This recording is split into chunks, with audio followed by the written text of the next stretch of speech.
Neste curso de Java, Web e POO, Programação Orientada a Objeto, nós iremos trabalhar com este cenário representado aqui por este diagrama de classes, que traz o cenário de um hotel que recebe romarias. E nesse hotel nós temos, então, as romarias, que tem casais, solteiros e crianças.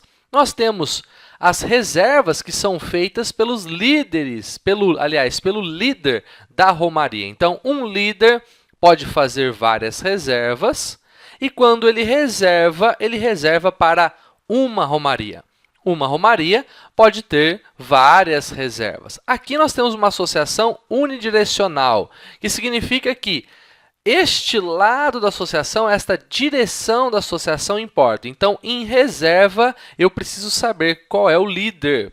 E, em reserva, eu preciso saber qual é a romaria. A romaria não precisa ter a informação das reservas e o líder não precisa ter armazenado nele armazenada a informação das reservas. Então, nós temos nesse cenário, nós vamos agora criar um projeto no NetBeans. Aqui nós vamos usar o NetBeans, você pode usar qualquer outro software que você quiser. Vou criar um novo projeto, Java Web, aplicação web. Vou selecionar aqui um diretório para isso e vou nomeá-lo como Hotel Codigão. Beleza, vou dar um próximo, selecionando aqui um servidor web para Java, aqui tem o Apache Tomcat, pode ser o Glassfish ou qualquer outro. Finalizar. Se você tiver dúvidas quanto ao servidor web, tem uma aula no canal também que ensina aí como instalar o Tomcat no NetBeans manualmente. E também tem um curso no canal de orientação a objeto que pode trazer aí mais conceitos a você sobre esse diagrama de classes e esse conceito de associação e tudo mais. Muito bem, nós temos aqui a nossa primeira página web, mas não vamos focar nisso agora. O que nós queremos é criar a estrutura de classes do nosso software para depois nós podermos realmente programar as telas e as funcionalidades desse software. Nós vamos construir um projeto em camadas. Então, nós vamos aqui em códigos-fonte, pacote de códigos-fonte, e vamos criar aqui as camadas do nosso software. Vou dar um botão direito aqui.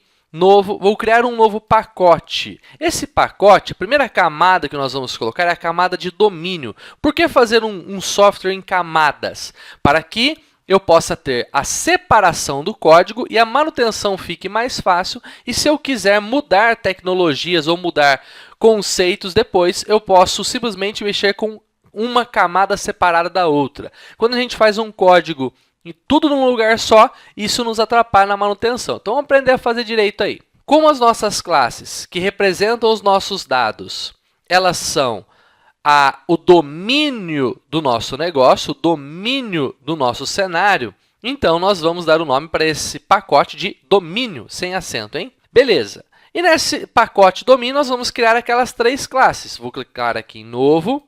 Classe Java. Primeira classe, classe líder, sempre com a primeira letra maiúscula, classe em Java. Vou clicar aqui, novo, classe Java reserva. E vou criar também a classe romaria. Beleza, estão aqui as classes e agora nós vamos colocar os atributos que estão no diagrama. A classe líder tem CPF, nome, telefone, data de nascimento, cidade e estado. Então, vamos fazer isso. Então, vou colocar aqui string CPF, que vai ser o identificador aí do nosso líder. Só que aqui está dando um erro, né? Falando, pô, a classe date aqui não está encontrando. A gente vai importar essa classe date aqui, ó, na lampadinha, adicionar importação para Java e UtilDate. Beleza. Só que esse atributo ele é privado, público ou protegido. Novamente, eu digo, vá lá no curso de orientação a objeto para aprender esses conceitos. Quando nós temos o tracinho no diagrama de classe, quer dizer que eles são privados. E isso acontece devido ao conceito de encapsulamento, para nós protegermos os nossos dados. Então, tudo aqui como privado, ó. Beleza. Feito isso, nós vamos criar os métodos getSet, AltInsert, você pode apertar AltInsert ou botão direito, inserir código, getResetter, marca tudo, gerar. Ele gerou o getSet para nós nessa classe. Vamos fazer a mesma coisa aqui em reserva. Reserva, vamos ver as informações, tem data do cadastro da reserva, a data da reserva propriamente dita e a quantidade de áreas. Então, vou colocar aqui a data da reserva e os outros atributos. Feito isso, também temos aqui um erro, né? Vamos importar a classe date novamente. Beleza. Próximo passo, botão direito, inserir código.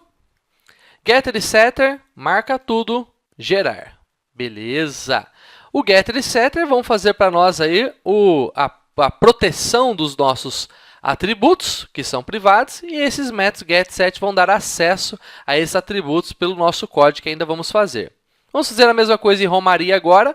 Romaria tem quantidade de casais, quantidade de solteiros, quantidade de crianças, só isso. Então, vamos colocar aqui. Beleza, vamos inserir o get set. Então, inserir código, getter e setter, gerar. Feito isso, nós colocamos os atributos de cada classe lá dentro. No entanto, nós temos associações. Então, nós temos a reserva, ela tem um líder. E o líder ele pode ter várias reservas. Como nós temos uma seta indicando o sentido que importa, então nós vamos simplesmente fazer esse sentido. Então, a classe reserva tem um líder. O que eu coloco, então, dentro da classe reserva? Eu coloco um objeto da classe líder, e nós vamos fazer isso. Então, a minha classe reserva vai ter um objeto privado, aqui também, um atributo da classe líder. Esse objeto é o nome do líder, é o código do líder, é o CPF do líder? Não, é o objeto todo, é uma referência ao objeto. Assim, nós conseguimos pegar, através da reserva, todas as informações do líder.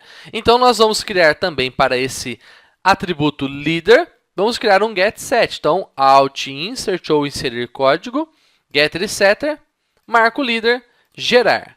Beleza, fizemos a nossa associação. Mas nós temos ainda uma outra associação. Nós temos aqui reserva, e a reserva ela tem uma romaria. A seta indica o sentido que importa.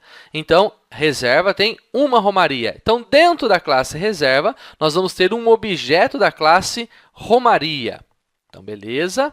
Lá dentro de reserva, nós vamos colocar um atributo, que é um objeto da classe romaria. Então, nós temos um objeto chamado romaria minúsculo, que é um objeto da classe romaria, do mesmo jeito que fizemos com o líder.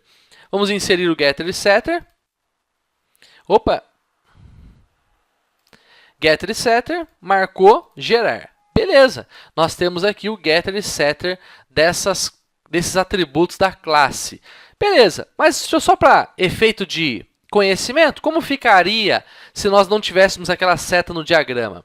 A romaria ela tem várias reservas, então nós deveríamos colocar dentro da classe romaria uma lista de reservas que pode ser feita em Java com a classe ArrayList. Ficaria algo desse tipo aqui, ó. Nós teríamos uma lista de reservas. Assim, nós teríamos que, toda vez que inseríssemos uma reserva para uma romaria, nós deveríamos preencher essa lista aqui e adicionando as reservas aqui, além de vincularmos a romaria à reserva lá na classe reserva. Para a gente não ter trabalho dos dois lados, a gente pode definir um lado só e através disso a gente consegue desenvolver aí o nosso sistema. Beleza? Só que nossa camada de domínio está pronta. Porém, para nós deixarmos pronto para a próxima aula, nós vamos criar uma classe de persistência. Para que vai servir essa classe de persistência? O nosso projeto vai armazenar dados em banco de dados, mas um banco de dados meio fake, vão ser arquivos XML. Então, nós vamos criar aqui um pacote chamado persistência. E nesse pacote persistência, nós vamos, na próxima aula, criar uma classe de persistência para cada classe de domínio, e aí nós vamos entender o porquê disso. Até a próxima!